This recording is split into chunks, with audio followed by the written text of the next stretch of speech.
All right, good afternoon, everyone. Can folks hear me? Can I get a thumbs up from somebody? Everybody's nodding, great, okay. Thank you for joining us. My name's Rob Fischer. I'm a professor at the Mandel School at Case Western Reserve, and we're really delighted to welcome you all to this virtual panel today. Obviously, this has been an incredibly difficult period for the sector and for us as a society over the last 2 months. Many of us impacted personally and certainly professionally. So we thought it'd be very useful to bring together a panel to talk about some of the financial decision making that nonprofits are facing at this time. And we have a moderator, Jimeka Holloway, who I'm not sure has joined us yet. So if you'll allow me to extend a welcome both from our Dean, Cleve Gilmore, and the faculty at the Mandel School, and also our co-sponsor, which is the National Center for Nonprofit Enterprise, based here in Cleveland, also helping us put this together. So thanks to them. I want to thank the panelists, and also on the back end, Caroline Kramer, who's helping us with the technology today, and Nata DeFranco and Anne-Marie Collender at the Mandel School, who have helped bring this panel to fruition. So we're really excited about that. So I'm not doing any of the talking from my home office, but others will be. So Caroline, how do I, this is where I show my own ignorance. How do I get the slides up? This is where Caroline saves the day. So Rob, you want to click on share screen. And then you want to select, you have to make sure the PowerPoint presentation is opened. Once you know that that's open, click that in the options. Okay.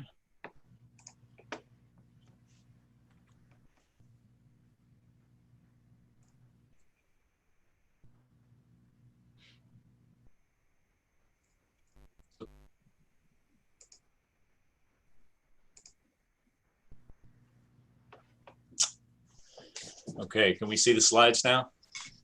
Yes? Yes. All right, great.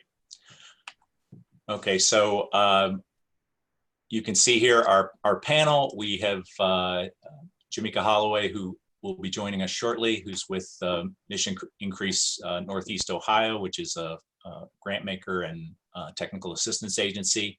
I'm on now. Oh, wonderful. Hi, Jimeka. Hi. You want to do the quick, I'll welcome Jimeka and get out of the way. And would you just do the quick introduction of who's speaking and then take us into Dr. Young? Sure, no problem. Today we'd like to recognize Dr. Dennis R. Young, the Distinguished Visiting Professor of the Mandel School, Matt Maloney, shareholder of Maloney Novotny, Natalie Leek, who's the president and CEO of Providence House, and Matt Carter, director of Grants Plus. So do you want me to then go into the intro of the questions? Yeah, maybe the question for us all, the big questions. Sure, so nonprofits account for 12% of the workforce, and our economy needs nonprofits to be managed well. At the same time, the most vulnerable among us, who are disproportionately affected by COVID-19, depend on nonprofit organizations to do their vital work. Experts say necessity is the mother of invention, and COVID-19 is certainly driving both enormous need and unprecedented innovation. While there's so much to still discover, some of the path forward through the economic story is still unclear. I'm encouraged by the new developments we are seeing in the nonprofit sector. So I want to have you think about, all of you, not just the panel, but these two primary questions. What new ideas and strategies are catching your attention? And two, what can we learn from the crisis and that we may want to keep doing to move forward? So I'll just say those two again. What new ideas and strategies are catching your attention? And what can we learn from the crisis that we may want to keep doing to move forward? So with that, I'll turn it over to Dr. Young. Okay, can you all hear me?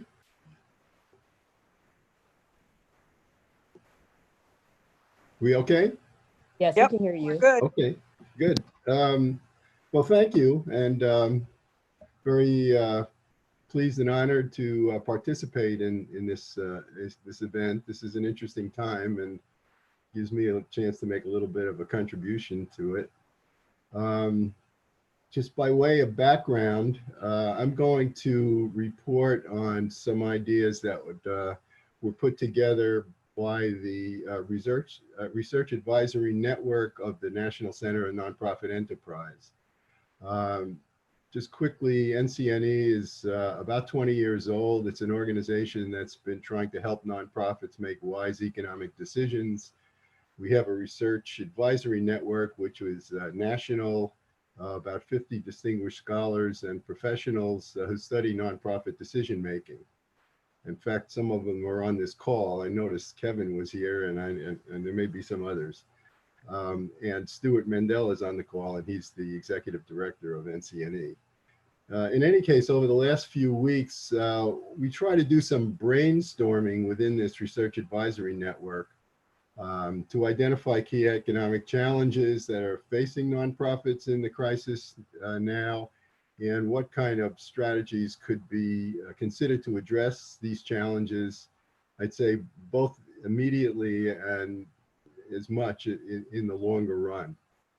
And if you go to the website of NCNE, you will find a feature called Questions and Answers. And on there, you will see how we've brought some of this wisdom together in the form of our best shot at brief answers to some of the real pressing questions that nonprofits are now facing. So just to give you some overview of how the network has looked at this. Certainly, I think we all agree that this is kind of a defining moment for the nonprofit sector, and it's going to require nonprofits to reconsider how they do business. There's no single challenge, and I think I would conclude that the challenges are diverse, and they reflect the diversity of the sector itself. As probably all of you know, it's an extremely diverse sector. Many different fields of service. The classification systems cite 26, 27 major categories of nonprofits and what they do. They're tiny and they're very large and everything in between. They're very diverse in terms of where they get their funding. There are several important major sources of funding, including earned income and contributed income and government funding and return from investments and volunteer help and so forth. And the combinations with which those are put together by nonprofits are widely varying, even within broad fields of service. Nonprofits vary a lot in terms of the kinds of economic assets they have or don't have. And one interesting thing I came across recently was a report that Mario Marino at Leap of Reason team shared with me. It's and you can see the long link on the side. You can get this report. It's called a Sea Change report, which has a lot of good information and advice. And one of the distinctions they made in terms of the nonprofit sector vis-a-vis this crisis that we're in is that they said there were kind of two kinds of nonprofits. Ones that were going into hibernation because they were sort of closed and cut off because of the situation, and others that were facing extraordinarily new demands and had to respond to the situation. And in talking with Mario, I suggested a third category, and that is that there are nonprofits now that are trying to carry out their same mission, but in a completely different way. They're, transforming themselves, such as universities are having to do everything online, for example. So there is that diversity, and so we have a diversity of economic challenges. What kind of immediate challenges did our network identify? Well, if you want to go to the next slide, whoever's controlling this, um, I've divided it just kind of roughly into, as an economist, demand side and supply side sorts of issues. Certainly, there are many nonprofits that are facing sudden revenue losses from service reductions. Either they can't deliver their services or they've been, kind of forced to close because of the way that they operate in terms of the public health situation. So that's one type of challenge. We've seen that in the arts and theaters and JCCs and the like. Then there are this other group that are facing extremely heavy increasing demands, such as food banks, hospitals, counseling services, that are trying to respond directly to problems that have been created by the crisis. And then we have another group of nonprofits, I would think, that are trying to figure out how to help, and that have assets and resources, and trying to use those in the best possible way. Churches have facilities; they're very good at assembling volunteers and so forth. Foundations are looking to how to use their funds better. Federations that support their member nonprofits are looking at those issues. And then certainly we have liquidity challenges, the fact that in the short term, there are revenue gaps, and people are, looking to what is possible in terms of borrowing funds or getting grant assistance from the government or from foundations and the like. So a whole set of demand side issues and challenges. And then on the supply side, obviously, nonprofits are having to make adjustments. They're having to lay off or furlough staff, or have them work from home, or find ways to have them work and stay safe. Perhaps sharing some of the burden by adjusting salaries of the ones that are still being paid. Those are all those questions. And then how to continue to deliver your services, but using new technologies that don't require people to get together in groups that kind of violate our idea of social distance these days. So moving to online operations, trying to serve people that would normally come to you. How do you deliver services to them using new technologies? And then I think the issue of collaboration has come up. It just has become, I think, much more important for nonprofits to think about how they can work together better to make use of their mutual skills to coordinate in a way that would make them more effective as a group rather than as individual organizations. So those are kind of some of the short run issues that are sort of hitting nonprofits right in the face right now.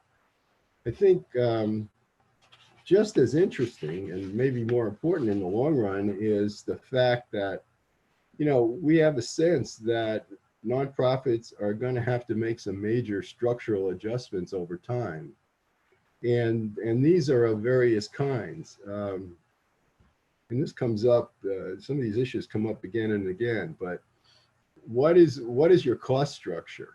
A lot of the risk that nonprofits now face by being cut off from revenues and so forth is the fact that they've got fixed costs that go on whether or not they deliver services or not, as distinguished from variable costs, which increase as you provide more service. And so, if we're going to be faced with these kinds of situations in the long run, the question in many cases should be revisited in terms of, how much fixed cost do you really need, and how much can be changed to variable costs? Do you need your own concert hall, or can you play in other venues? How big a permanent ensemble or a permanent management staff do you need, as opposed to people that can be, hired on a more temporary basis? And those are tough decisions, but I think nonprofits really need to take a new look at their cost structures. We've talked in the network about the revenue structures. And this is interesting because, normally nonprofits get advice, well, try to diversify your revenues. You don't want to be too dependent on one source or another. part of what's happened in this crisis is, unfortunately, I think we face threats to multiple revenue sources. People are worried about what's going to happen to giving, for example. But earned income has been particularly vulnerable because that's dependent on your being in business. So it's not only the question of diversification, but it's the question of what sorts of revenues best fit the situation in the future. Another interesting question is what kinds of restrictions we have on revenues and on funds. Having restrictions, endowments being the most, kind of classic form, but lots of sorts of restricted funds, that reduces your flexibility in a crisis. And, what do you want that revenue structure and those fund restrictions to look like in the future? That's a big question that nonprofits need to face. In general, they need to look at their positioning with respect to risk management. And I put black swan events, those of you familiar with that concept, is sort of some, catastrophic thing that happens that you never anticipated, which is what we're facing now. Maybe even a double whammy, because we've got the health crisis and we've got the economic crisis on top of it. And so, nonprofits need to consider what their risk management position is. Most of them, do not have adequate reserve funds that allow them to continue for many months on end without actually operating. Probably need to revisit the kinds of insurance that can be, schemes that could be developed. I just have this little note in here. How much the nonprofits need directors and officers insurance as opposed to insurance that would, insure them against the disasters. And then I think a very interesting thing is that most nonprofits belong to some kind of association. Many of them belong to formal federations, parts of, the JCCs or the Girl Scouts, or, many nonprofits have their, regional and national associations. To what extent can these arrangements be structured as safety nets to a certain extent, so that nonprofits that are getting into trouble have some backup in terms of the networks that they belong to? I think we need to look at federations and networks in terms of a safety net kind of concept for the future. And then I think in the long run, some, the conditions in the new environment are going to be different, and some nonprofits are going to have to determine whether or not it makes sense to stay in business, at least in terms of their current design. It's one of many places where concepts from economics can help, because we have this business of variable costs and fixed costs. And if you're covering your revenues, if your revenues cover at least your variable costs, it means you can go from day to day and make some contribution to your fixed costs. But if you see that you're not even doing that, then in the long term, you're not going to be able to make it. And the situation in the future, not too distant future, may be different for nonprofits than they are now, and they need to make that very hard decision. I'll skip over this slide. Hey, yeah. Yeah. Hey, I forgot. I did not make the announcement at the beginning that as you have questions during the panelists' comments, if you could put those in the chat function. Good. We'll be reviewing that along the way, and then use those at the end of the panelists' time, so that we can address the themes that are striking you as important. Yeah, Dennis, you also picked up on we need to move to conclusion. Thank you. Yeah, great. I'm basically almost there. I just wanted to make the observation, and I won't deal with this slide in detail, but I'd be happy to elaborate on it. Is that one of the premises for NCNE and the network is that there are some important concepts from economics that nonprofit managers and leaders need to better understand and to grapple with. And I've just kind of cited a few here, and you know, be glad to discuss them. And more than that, if you go to, you know, the question and answer feature on our website, and you have questions of your own that you'd like the network to try to address, or you want to relate your experiences in terms of your economic challenges in the current situation, we'd be glad to hear that and share it and hopefully respond to it.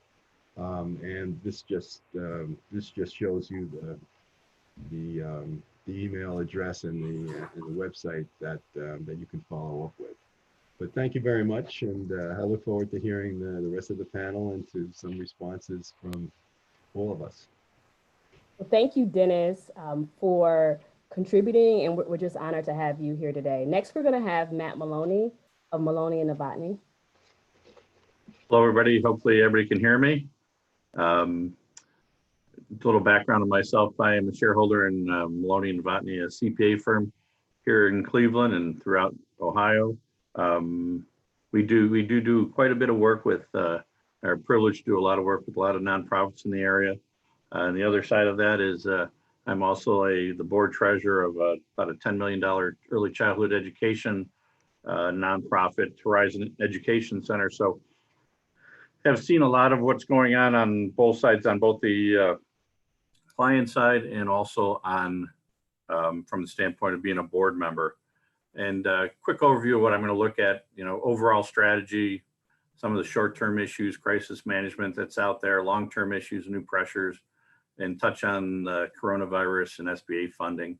I think a lot of this stuff really Dennis has talked about a little bit, but the other side of that is I think Matt Carter, who's speaking later, will talk a lot about available grants and so forth.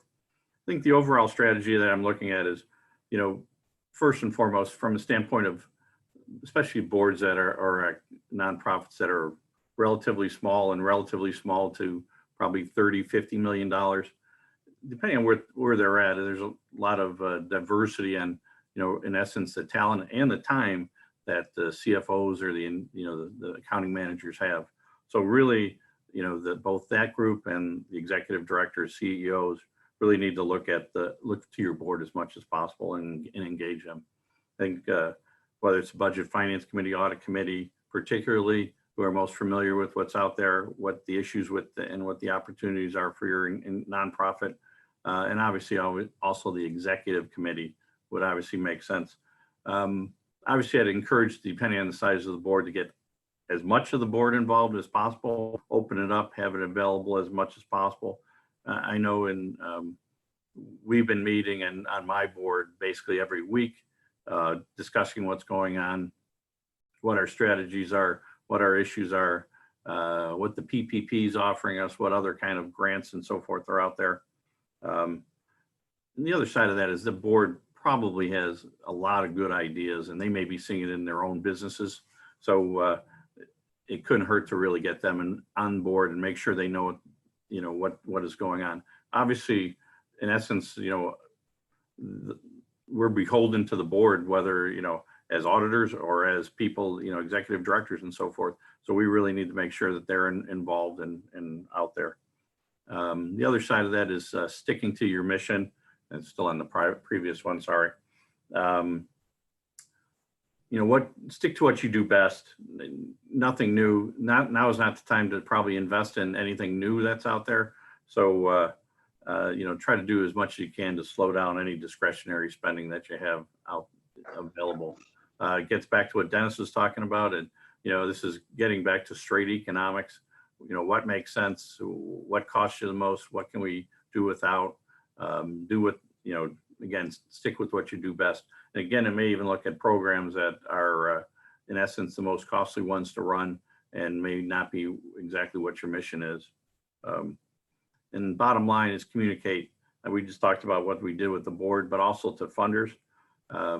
I think you'll see that, you know, looking for extensions on grants, modifications on grants, new money, whatever may be out there. There's a lot of crisis funding that's out there. So really need to talk to the funders. And I think the other thing that we really need to make sure you do is talk to the employees, keep at least supervisors involved and informed as much as possible. Personally, I think we should keep all individuals in the entity in the loop, whether it's by memos, conference calls, Skype calls. I know the board I'm on, our executive director has had weekly meetings with, and unfortunately we've laid off a majority of our people, but they're doing weekly calls if people want to get involved, and they've done that. And again, be as honest as possible. And we can move to the next slide. So on the short-term issues, the crisis management, obviously we need to identify resources. Again, this is what Dennis really talks about, whether it's the funders, we've talked about lines of credits. We've had a lot of for-profit and nonprofits ask us about lines of credit. People talk about, should we draw them all down so that the bank doesn't stop you from drawing them down later? We've had numerous people talk about that and do that. Of course, I think there gets to be an issue at that point. If it's still in an account that the bank has, they probably have the right to take that money right back out of that account. So I'm not too sure how well that works.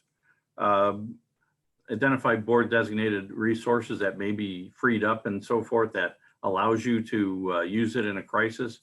Those are really rainy day funds.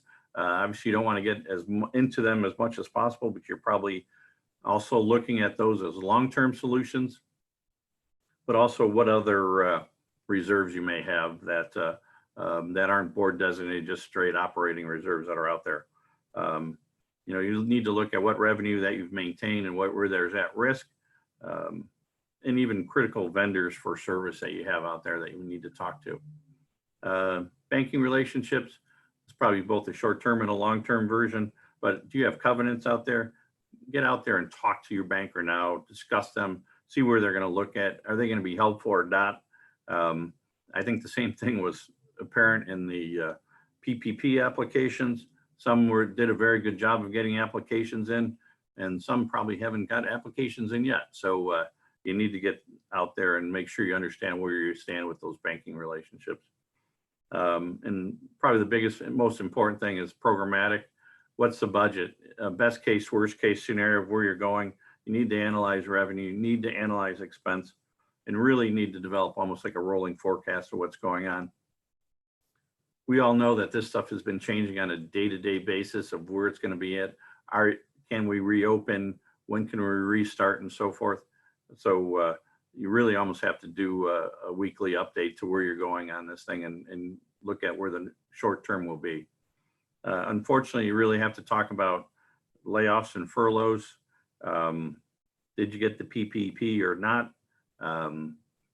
Obviously the whole idea of the PPP is to avoid layoffs and furloughs. Really, it's there to me is so those people don't get on the unemployment rolls, and the government's giving you money to basically act as the unemployment distributor and pay them as you go.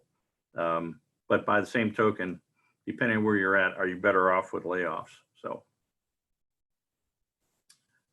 next slide. I think some of the other long-term issues, the pressures that'll be out there, those who are fortunate enough to have an endowment or a board designated endowment, you might have less board designated if you used it. And the other side of it is, how's that spending rate going to affect what your budget is on the long term? The others, obviously, as whether it's a rolling 3 years or 12 rolling quarters, it may not be affected too much. But I think you also have to consider, has there been such a huge hit to that endowment that you should revisit what your spending rate should be and reduce it? Not that anyone wants to hear that, but I think if you have an anticipated long-term drop in the value, you might want to adjust your spending rate now. That will not go over well for a lot of people, obviously, from a standpoint of trying to provide program. External funding. We kind of talked about the foundations already. Hopefully there'll be no change in their commitment that's out there, but obviously they're going to be affected by the downward spiral in the the market. So how will that affect everything? That's to be determined. Hopefully there'll be a quick turnaround in that. I think individuals, there's obviously a lot of people who are being very philanthropic at this point and giving money in this time.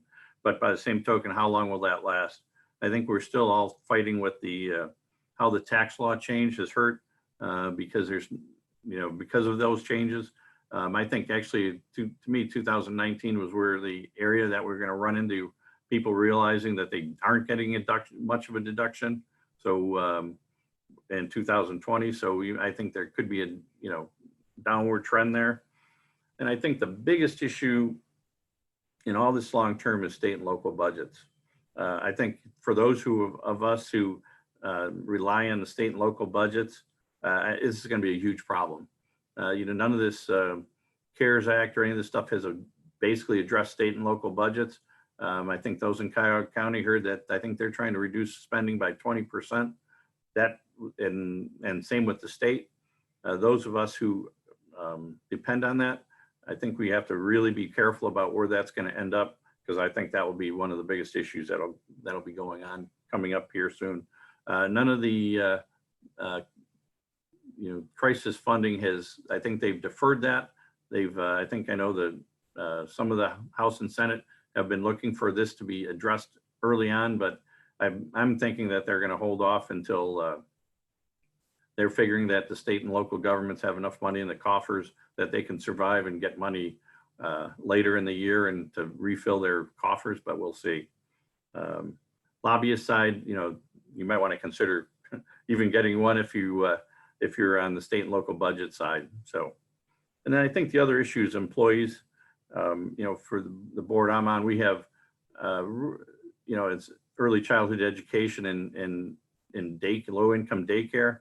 Obviously, our people aren't over the most highly paid people, but that $600 extra that's coming out in unemployment per week in addition to unemployment that the feds are giving through I think July 31st, there's people that don't want to come back to work.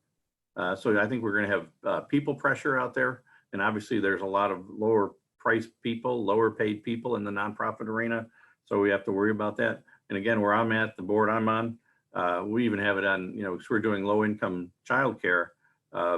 Those people, if they're out of work, our clients' families are out of work, they might be better off being out of work and getting the extra $600. So then the last slide I have talks about coronavirus funding. Obviously the application process is far into it, but things are changing on a daily basis. And this really is almost insane, but I don't think that's surprising from a standpoint of some government program that started that quickly. There's going to be changes and continue to be changes. You see the Shake Shack and Lakers giving money back. And then the recent one coming out about anybody who got over $2 million is basically going to be scrutinized in the PPP. And then the most recent FAQ, I think number 31 that came out, basically saying you need to define need. And that's really what I'm getting at here is I really think everybody who's gotten any PPP money, received any PPP money, really needs to sit down right now and document why they had need. When people ask you 6 weeks, 6 months from now, it may not be this, you may not have the same recollection. All of us who are scared to death of what's going on really need to, and why, whether it's anticipated problem with budgets, all the other funding that's out there, you really need to look at documenting why you need it. Here's our budget, what we're thinking, worst case, best case. We think we're not going to get funding from a certain area, or receivables will not get paid, that kind of thing, or just not having the ability to perform services. So I think that's probably just as important as the next item, the forgiveness. You're going to have to provide documentation on this. So again, document as much as possible. My personal opinion is I think people should put it in a separate account and treat it almost as a construction draw. So from a standpoint of, pay out of operating if you have the ability, and then in essence reimburse operating with your pile of documentation, whether it's lease payments, healthcare payments, normal payroll, bundle them all together and make a draw every week or two out of your PPP money, so it's well documented what's going on. As an auditor, I think it's going to be paramount on everybody to make sure that there's good documentation, not just on why you needed it, but what you used it on. Obviously, there's other funding out there, the EIDL, which I think Matt Carter will talk about. And I know there's been some talk about, I know there was a second round of the PPP, but there's also talk about some second round of some kind of stimulus program coming out. Who knows what'll go on there, but I think as we get farther through this crisis, that will come up. And I think there's also probably a little bit of lack of desire to do much of that going forward. So from Congress. So that's all I have. Thank you, Matt. Really appreciate you sharing with us today. I just want to say that you had chats were coming in, questions and comments that we'll get to later. So thank you for that. Next, we're going to have Natalie Leek, the president and CEO of Providence House. Hi, everyone. Thanks for joining us today. So I'm sort of the boots on the ground part of this. You've gotten some input already about how we should be thinking as a nonprofit. So I'm going to walk you through a real high-level overview of who we are and how we're structured, where our revenue comes from, and then some of the immediate decisions and rolling decisions that we're making on an ongoing basis through the COVID pandemic. So first slide is really just our mission and vision. If you don't know Providence House, we are a crisis nursery. We protect at-risk children by providing emergency shelter to children newborn to 12 years old who are living in at-risk situations which may pose concern for abuse or neglect. We then support that family through those crises: mental health, housing, homelessness, substance abuse, domestic violence, you name it, and connect them to services while children live with us for up to 3 months. And really reuniting those families and strengthening our communities around education and advocacy to prevent abuse and neglect. Why I wanted to put that mission up there is, as you can tell by the way I'm talking, we are a very center-based environment. Children live on our campus, families come to our campus. We just put our toe in the water last year doing some community-based parent service delivery, but we are not a remote organization, and we've had to really innovate to think about how we continue to support our existing families, which I'll talk about, and what we may have learned that we can retain to improve our services when we can return to our center. So the next slide just sort of gives you a quick rundown on kind of who we are. We are, a licensed accredited crisis nursery through the Department of Job Family Services, Medicaid behavioral health provider, CARF accredited. We are one of the largest and longest operating crisis nurseries in the US, 30 beds currently. And we are in the midst of a capital campaign to expand to the Buckeye neighborhood on the east side, which I'll talk about how that's playing out. We've served over 8,000 children. This is our 39th year of operation. We are predominantly privately funded, and until 2010, we're exclusively funded through philanthropy. So as we go to the next slide, this is sort of the mission-driven business, I call it, the business model behind who we are. We are a 501c3 with 4 sub-entities that were created in 2019, really as a risk mitigation strategy for moving real estate and unrelated services like consulting and fingerprinting and stuff into pockets to protect the mission organization. We have a large board of directors. Currently, about 30 of our 35 seats are full. And we are really a program-focused budget. We are lean and mean on fundraising and administration. 25% is sort of the cap that they say we should operate under. We're at 83% direct to program. So keeping revenue coming is directly tied to how we deliver. And then you can see our goals for diversified revenues. Public government funding is currently about 25%. This is passed through Fed and state direct. But the majority of our funds are still coming through those philanthropic channels of individuals, foundations, companies, the corporate sector, federated programming, things like that. So this is a really rocky time for us, and I'll talk about how we're being impacted there. On the next slide, really just wanted to talk through how service and revenue decisions are coming into play and how our funders are responding to it, which I think has been really incredible because this could have been devastating. We did determine right after the announcements about COVID being in Ohio, because our children are coming from really high risk situations. They're coming out of shelters, they're doubled up, tripled up, they're couch surfing in all kinds of places. We were nervous about how their risk of exposure was increased. We are also hearing a lot about our minority or families of color and their risk of exposure and contracting the disease. We are 85% families of color in our service population coming from really high risk living situations. So the risk that one sibling group of children from one exposed family is now in a facility with 25 other children from different families with different exposure, and then staff interacting 24/7 with these children, we felt the risk was too high for the health and safety. So we closed our children's shelter services temporarily. We are not determined when our reopening will be, taking guidance from the governor. Very much, like the early education centers, daycares are not open yet. And so we are really looking at all kinds of regulations coming up through ODJFS around this. The direct service that we provide to children, primarily governmental funding, represents $1 million in direct billing on heads in the bed, if you want to look at it that way, days of care. Most of those sources are allowing us to continue to draw down our allocated funding using historic data trends. So we are still able to pull down some of that direct service funding, which has been incredible. Victim of Crime Act funding, Office of Families and Children funding.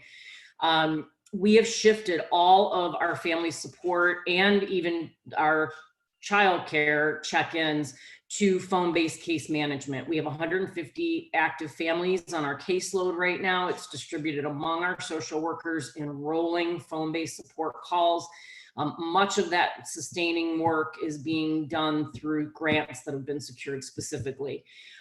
We have also shifted basic needs distribution. So many of our families have, they don't have the ability to access food, hygiene products, laundry detergent, baby products like diapers and formula. We're doing 25 to 30 deliveries a week directly door to door. So that is a huge shifter for us. It's working out really well. On top of our 150 families that are rolling in those 25 to 30, we've also received over 100 referrals from partner agencies like the Food Bank and Westside Catholic and Maydugan, families coming for food pantry and saying, I need diapers, I need formula. You can't get diapers with SNAP. So even all the SNAP expansion isn't helping families fill these gaps. So we're taking on all those community referrals.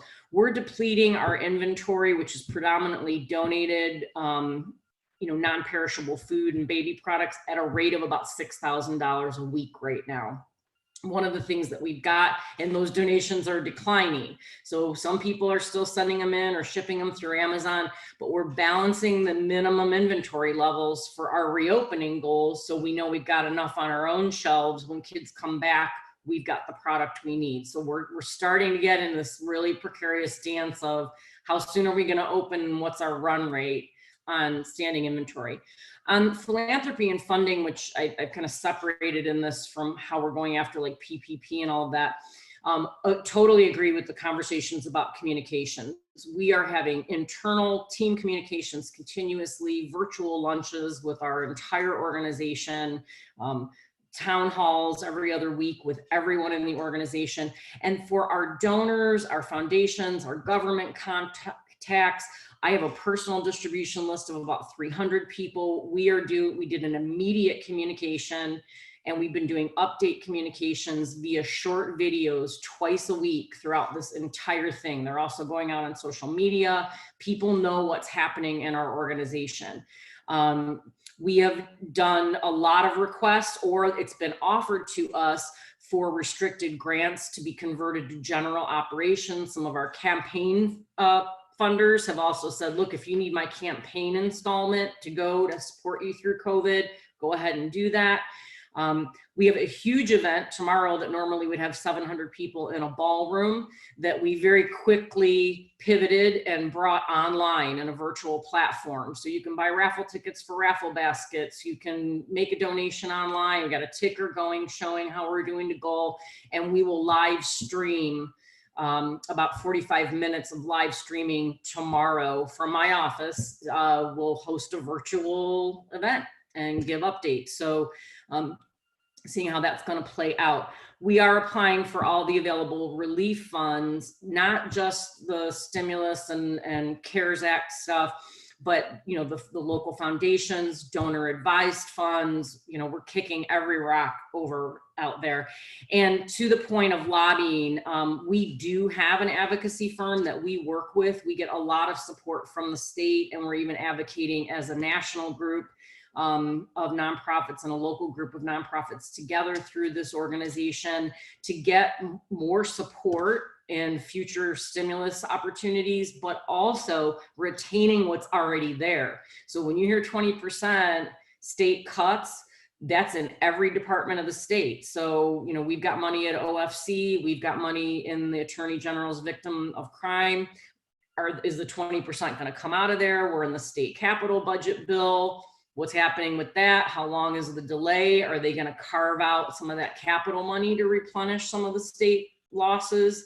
So there are a lot of moving parts, and advocacy and staying in front of these issues and knowing what's happening in Columbus is vital, and as well as the county and city. And as I mentioned, we're in the middle of a $13 million capital campaign. We are paused at 8.5. Clearly, our committee does not feel this is the time to be pushing for that. We are coming up with some strategies about when we'll come back online with it and what that might look like. It probably looks like a very different case than what we went into this with. The next slide is really kind of what are we doing on the finance and financial decisions around Providence House. We immediately got on the phone with our executive and finance committee. We've established bi-weekly COVID calls with them. We're keeping it current weekly, but a bi-weekly cash flow and decision scenario review. We have identified what are the lights on costs, like we absolutely have to pay it or we're in trouble. What can we defer? How long can we defer them? Either because the vendors allowed us or we just feel like we can hold that payment back a little bit. What's our cash on hand? What's our cash expected? We also have a furlough rollout plan. Right now, our goal is to continue paying everyone for as long as we can. We don't know if that'll be possible, but we also in that analysis are looking, what is the employee loss risk if we furlough those staff? What is the financial stability of those team members if we do this? We have, again, a lot of low paid childcare providers, hourly workers. This would spiral them. So we're sensitive to that. And also, what is the ability and the impact of the remote work? So, you know, if childcare is first furlough, and we have to furlough because if I lay them off, I've got to onboard them all over again through licensing, which is a costly nightmare. So we're balancing that. But, you know, we have other administrative staff and other staff working remotely, but who's got the most impactful balance of work? And if we've got to dig even deeper into furlough, we've staged out who those less essential admin and things like that. We did approve a resolution very early on in this through our board of directors that authorizes our executive and finance committees to approve our application and acceptance of various funds, loans, etc. The reason we did that is trying to convene 30 people very quickly to make a decision on a call when we can get a smaller group of folks that are really more informed and more aware to make the decision together. And so they have the board's authorization for a universal approval of viable loans, relief funds, whether or not we use our line of credit. We have opted not to draw our line right now. It's kind of a last case scenario. We do still have some reserve cash, but that's decreasing. And so as an example, with our PPP app, all we had to do was get a vote from the executive and finance committee to move forward. We are continuing normal fiscal activities. So while we're keeping our eyes on this constantly, we want to be in a position where we're ready to keep operating and we know what that looks like. So we're doing normal month-end close, ARAP, we're doing our budget planning right now for our July 1 start of fiscal, looking at all kinds of scenarios about how we might or might not be operating there, prepping for our audit, so doing all of that. On the relief funding activities, we do have a relief funding decision map. Again, this is reviewed during that biweekly or as more needed. And what we're looking at are what are all of those opportunities? You know, how viable is it? Do we even qualify for it? Does it conflict with another? If we take this one, then we can't go for that one, and which is the better solution for us? And later state benefit and funding options. So we went for PPP, which is that 8-week run. If we're not seeing some available cash to continue to pay, we may furlough some staff, or we've got a number of staff that do have young children at home who can't go to daycare. So do we put them on paid leave through that COVID FMLA because they can't return to work due to having to stay home for childcare?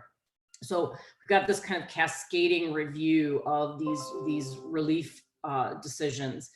We have been awarded PPP. We were awarded the Cleveland COVID Relief Fund dollars. And again, a number of foundations and donor advised funds have stepped forward with some relief funding or converted a more restricted gift to operating and relief.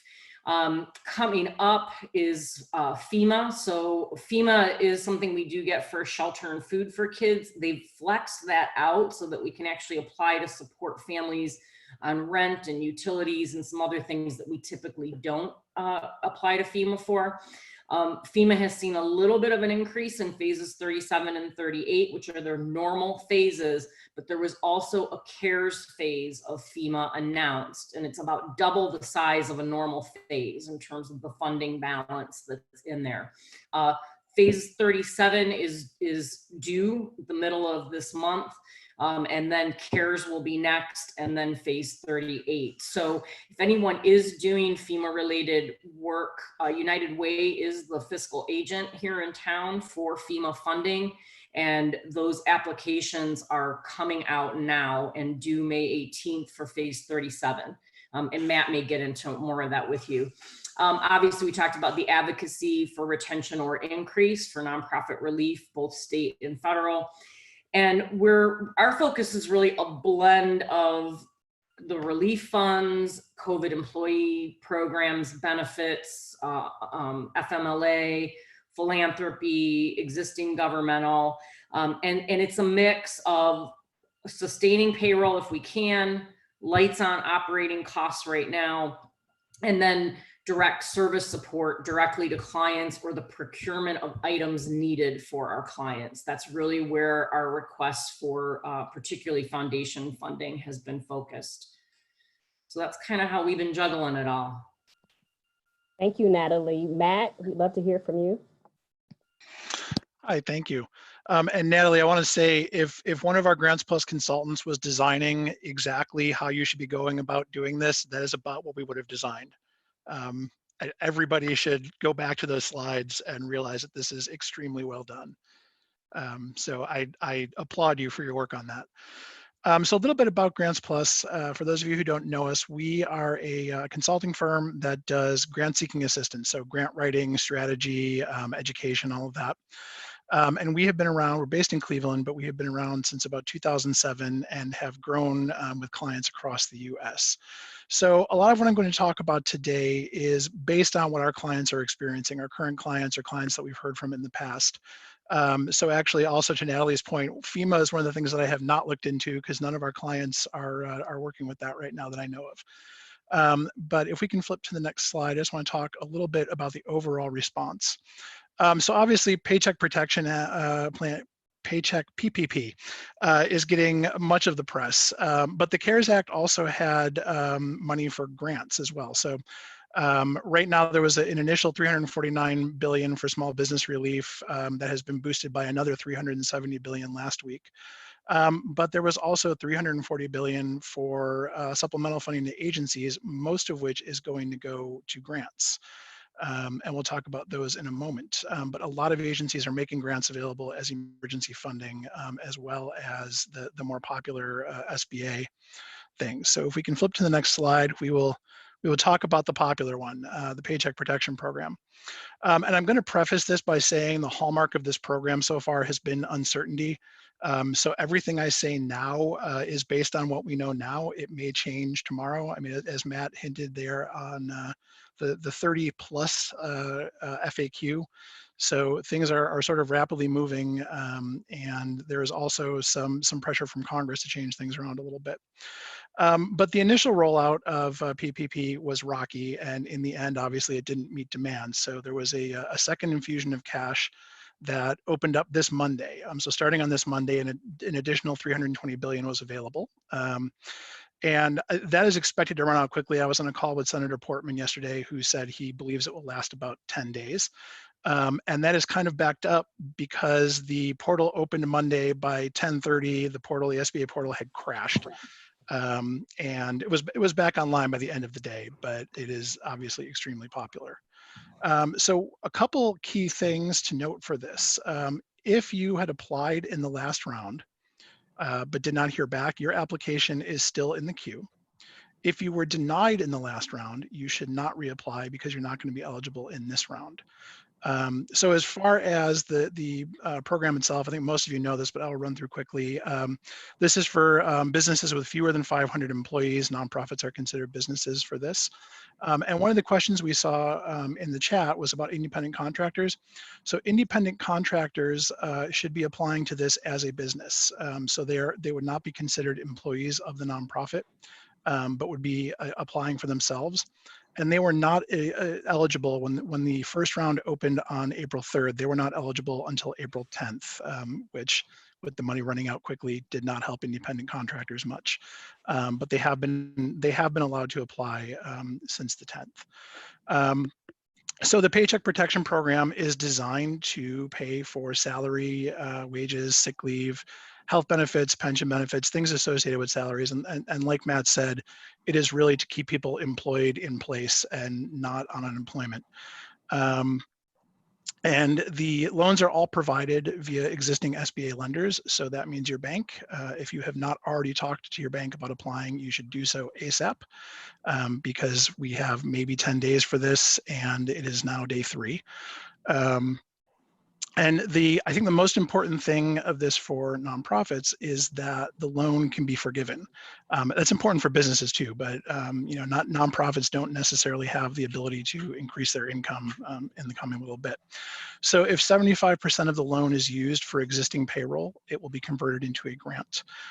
Again, on the call with Senator Portman, he is pushing to make this 50% with the realization that a lot of nonprofits and businesses have had to lay off a lot of staff. So you may not have 75%, you may not be able to pay 75% of salaries because they are not there.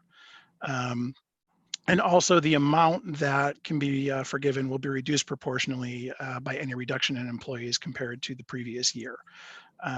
So it's not a yes, no. It's not you either owe the entire thing or you owe nothing. There can be some proportional reduction. So if we can flip to the next slide, the other partner of PPP is the Economic Injury Disaster Loans. And this is a far smaller program, but it did just get another $10 billion from Congress last week. And it can be used for most of the same things that PPP can be used for. It's an existing program, so I think PPP was modeled off of it a little bit. And again, it's for businesses or nonprofits up to 500 employees. This one has payments deferred for 1 year. They are not forgivable. and they can be up to 2 million. So not as generous as PPP is. So we can flip to the next slide. For those that neither PPP nor the emergency loans apply to, there's also the IRS employee retention credit. And again, this is with an eye on keeping people on your payroll.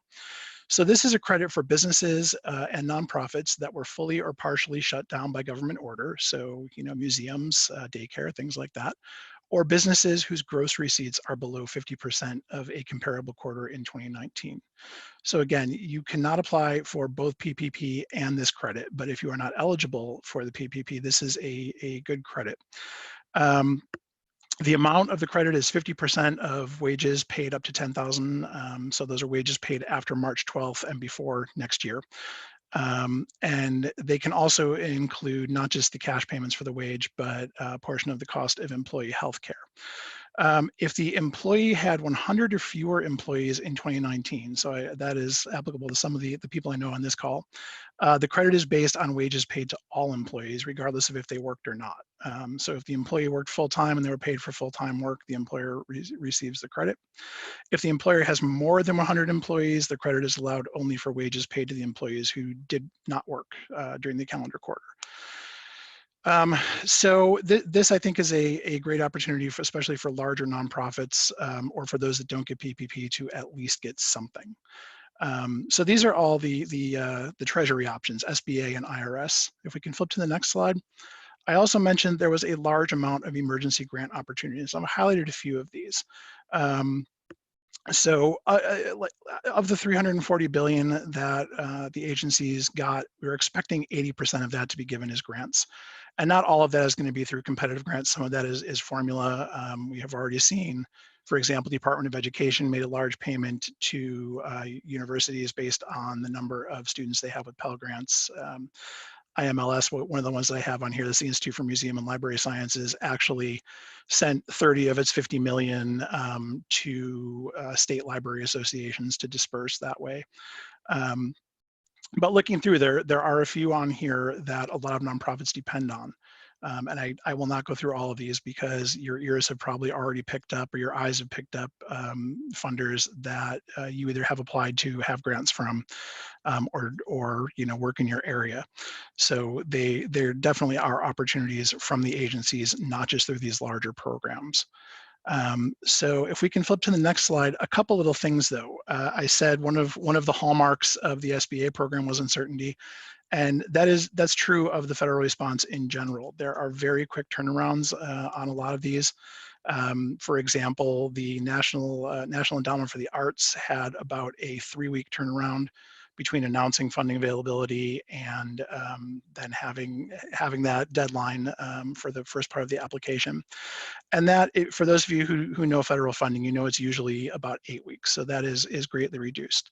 So really being alerted to these opportunities is crucial. So the most important thing for federal is to have a grants.gov account because you're going to need it to apply anyway. And sign up for their daily emails so you can see new opportunities. And it is sometimes not the most fun thing to sort through because most of them will not apply to you, but it is definitely a way to be alerted to what's going on. Obviously, checking the federal agency pages that apply to your organization is obviously one of the better ways to do that as well because you'll get more information. And definitely check with your state, either state agency or if your state agency here has a grant page. Like I said, some of that is going to be federal pass-through. The other one is the example, there's NEH funding that is going to state humanities councils.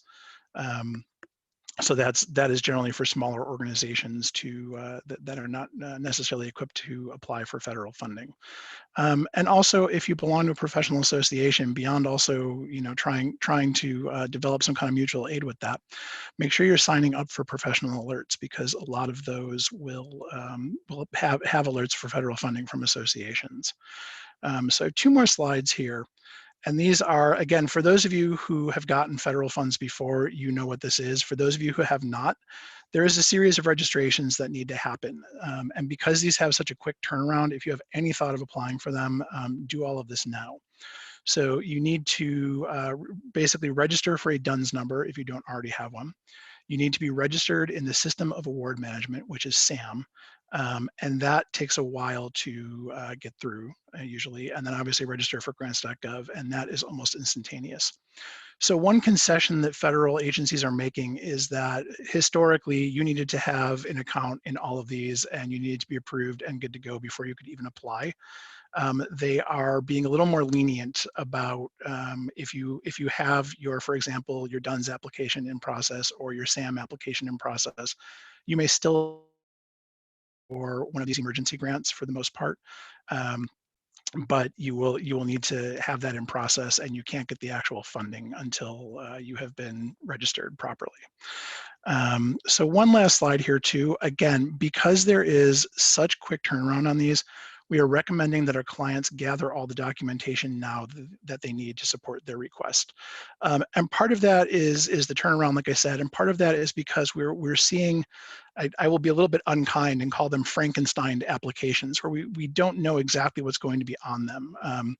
The NEA application, for example, was partly what they always ask for and partly a whole new thing about COVID and the emergency, and requiring some other documentation. So being diligent and having this all on hand can help you apply for these very quick turnarounds. And one of the things, again, pointing out for those of you who've gotten federal funding before, there is now an allowance for some of this funding to be retroactive. There is almost never a competitive federal grant where you can charge expenses to that grant before you got the grant. And that is not true for some of these now, and they are covering expenses, especially salary expenses that you paid in March and April. Some of them are saying basically once the CARES Act passed on March 27th, anything you've spent after that is eligible for this grant relief. So really having that all on hand is going to help you, be able to apply to these in the time that you've got and not miss any of these opportunities. So with that, I will turn it back over. Thank you so much, Matt. And I want to thank all of you for taking your time today to share with us just very informed decision-making as we think about our finances. And so I want to start by asking a question. And we have several questions in our chat right now. But the first question I want to ask you is, if you're in the middle of generative thinking with your board and your team, where would you start? Where would you suggest that organizational leaders start? And anyone can take that one. Could you repeat that? I kind of missed it. Oh, no problem. I'll say it again. So if you're in the middle of generative thinking around how to pivot during these financial times, and you're talking to your team and you're talking to your board, where would you start? What would be your recommendations for starting those conversations?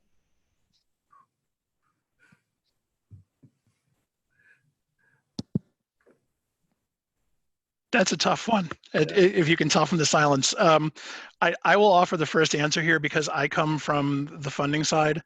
I would say that discussion is probably best informed by the reality of what you feel you can get as far as emergency funding, as far as what foundations you've talked to, what of your funders you've talked to, and work backwards from there. But that might be an overly realistic opinion, and really more of a narrow view than your question was asking. Anybody else?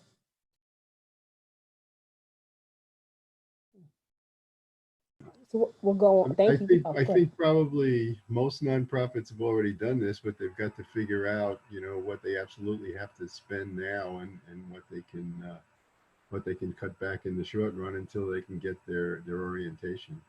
Mm-hmm. Thank you, Dennis.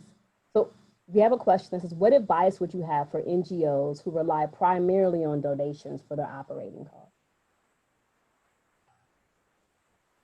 I saw a lot that you did, Natalie. Do you want to address that? Yeah, I'm trying to get into my unmute. This is going to be a really crazy time. And I think the number one thing is communicate. Get the message out there, get the ask out there every way you can. There are certain people that because the emails from me, I'm going to get a response that we're not going to get from them on social media. Keep doing your traditional, I don't know where your donations are coming from, but we know our donor community, they still like mail. They like to mail in checks. They're not going online. So we, part of our strategy overall is always the 9 lives, so this piece goes in the mail, and then how does it live on every single social media platform, the website, how do they get to it? How do they give to it? So that we can then get those online donors also looking at it. But you can't stop doing your traditional outreach, because donors are still responding to it. I think the biggest concern, and the concern we have, is, we've got some wonderful, amazing supporters, but a lot of our donors are mom and pop community. They're sending in $30, $50. How many of them have lost their jobs? How many of them are holding resources because they don't know what the future looks like for them or their family? We have seen a definite decline in individual philanthropy in this. And how long that's going to run, our message to folks that we know that are still working, that are still in leadership positions, is now is the time to give. Now is when we really need you to step up with a nice gift for the organization. But I would just say, keep talking to them all the time in any way you can. Okay. Yeah, I think that's a good point in terms of donor education at this stage. And where your revenue comes from makes a big difference. It may be very well that donations are threatened in this crisis, but earned income has been hit even harder in many places, and donors need to know that. They need to know that there's there's a special sort of gap here that hopefully philanthropy can respond to, at least in part. I think one of the other things I've seen lately is a lot more videos coming out for tugging at the heartstrings to send money. There's quite a few more than I've ever seen, and obviously I take note of that just from the background. But like Natalie, in your situation, it's that's obviously a tearjerker in and of itself. But any of those types of organizations that have that kind of need, it sure has seems like there's quite a few more out there. And I would also say, like in some of our video updates and email updates, is if we have somebody that stepped up in a big way. So as an example, Atlantic Foods is bringing a truck full of food to us to get out to families every other week. The Woods Restaurant in Rock River is donating like 30 family meals every week that we're delivering, homemade meals. And what it does is not only makes them feel good, and they keep coming back with the truck and the meals, but now we've got other organizations who are like, hey, I own a restaurant and I've got carry-out chefs with time on their hands and food going bad, and I want to do that now. So we're creating this, I don't want to call it competition, but folks are saying, hey, I didn't know I could even do that. And so we're seeing some new folks come to the table that weren't supporters in this way of our organization. And I will add, even from the foundation side, who you think would be more rational perhaps, we have heard over and over from funders that communication is key. Maybe don't email them daily, but we've heard in nicer words than this that they are also making it up as they go along. So want the communication from their grantees and other nonprofits so they understand what the needs are. So communication all around is the key. Thank you so much. And so Matt, you might be able to take this next question. It says that when considering the PPP, is it too late if you haven't completed the PPP application? And another one says that our bank is not taking any more applications, and the nonprofit only had 1 week to submit apps and they ran out of money. So what do you have to say about that? Well, I would say it was too late last week, and now it will probably be too late again soon, because they did get that second round. And again, if you were in the first round but not denied, that you're still in the process. I would absolutely check in on that, but it is not too late at the moment. And I missed the other question. What was that? Oh, it was more of a comment saying that the bank said that they were no longer taking applications. And right.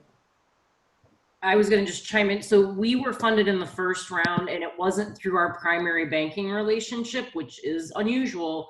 But what we're hearing among the nonprofits, and I know Matt and I are on a call with a lobbying organization that represents a lot of nonprofits.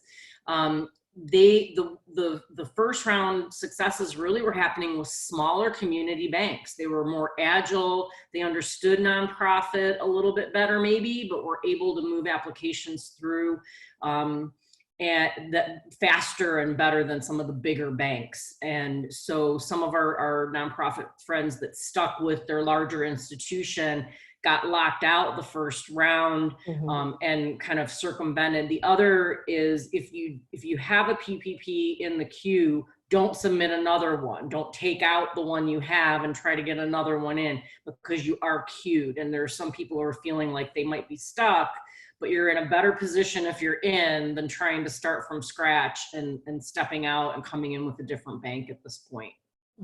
Thank you, Natalie. So just a second conversation to that. So what would define a nonprofit? Are you strictly talking about 501c3 or others when it comes to the PPP? Yeah, I think it's just 501c3, although they're defining, I mean, that's a program for small businesses, right? So it could vary quite a bit, but you know, the bulk of the sector is 501c3, and the bulk of what we're worried about here is charitable nonprofits. Okay. I've heard that they're talking about C6s, which are basically trade associations, being allowed sometime, but I don't see how they're going to be approved in time to get any of the money.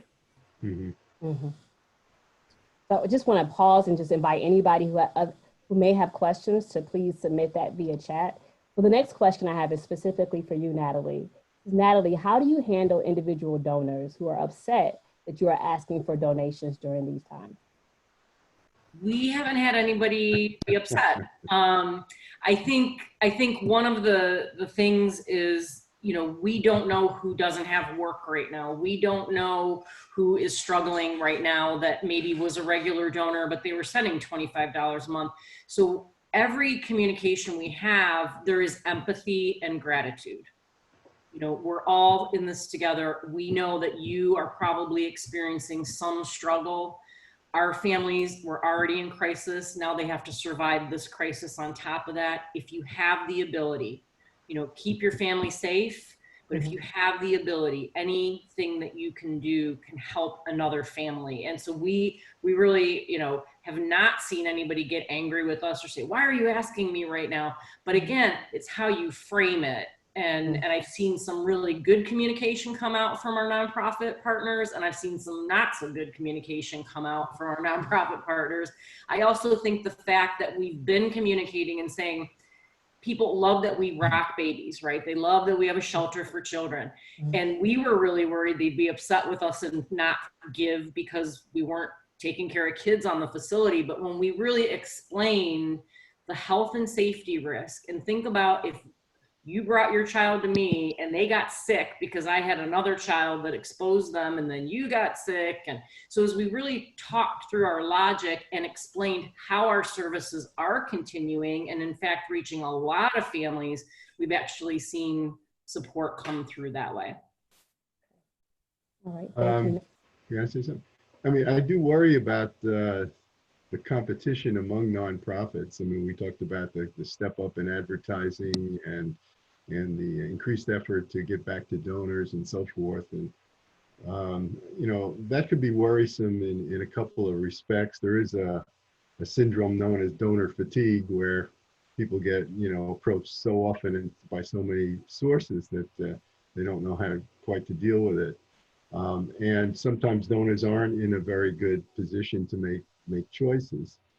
And so, you know, I just sort of throw this out as a consideration that maybe we need a little bit more communication at the coordination at the communications level, at the community level, to inform donors a little bit better. I mean, we have rating services, we have all those things, but I just wonder, without having talked to anybody in particular, whether organizations like the Community Foundation and United Way really have to get a little bit more into the business of trying to guide donors, not only increasing their generosity in this particular situation, but giving them some sense of how to go about making those choices.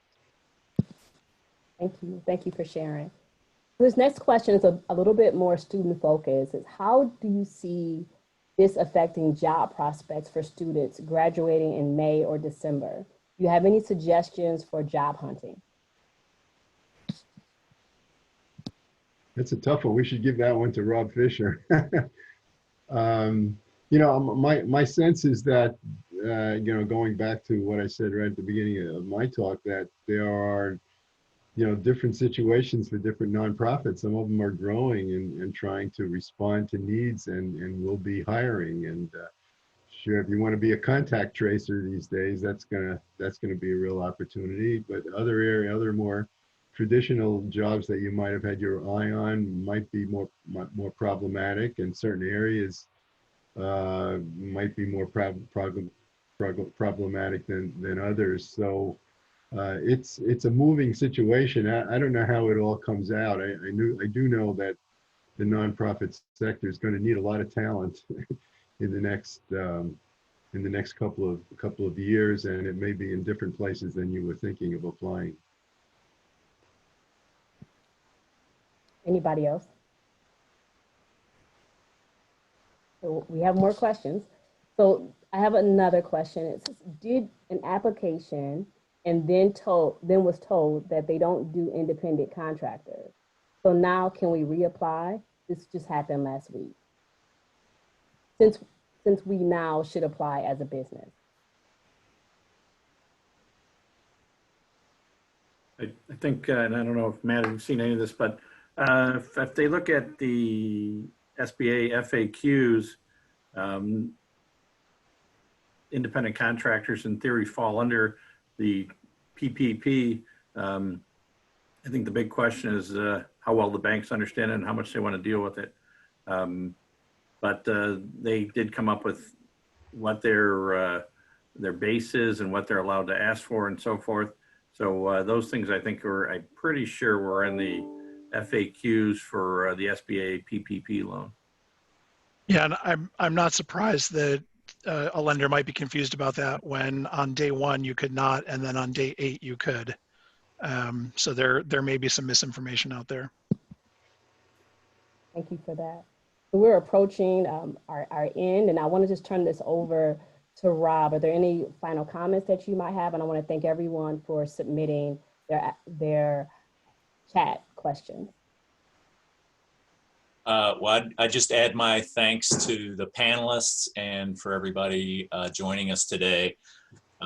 Just to clarify, the slides and a tape of this session will be available to everybody who registered. That'll be sent out following the session. And I'm sure that our panelists who generously provided their contact information would be willing to, if you had a specific follow-up question, that they could be helpful around. And then the only other thing would be, if you found this useful, a couple of you said so in the chat, if we're thinking about whether we might do another one of these in May on related topics. If you have thoughts that you'd like to see us cover with panel and even Oops. What happened there? recommendations send out. So thank you very much. Stay well, and we will see you soon. Thank you. Thanks, Rob. Thank you. Thanks, Thank you, everyone. everyone. Bye.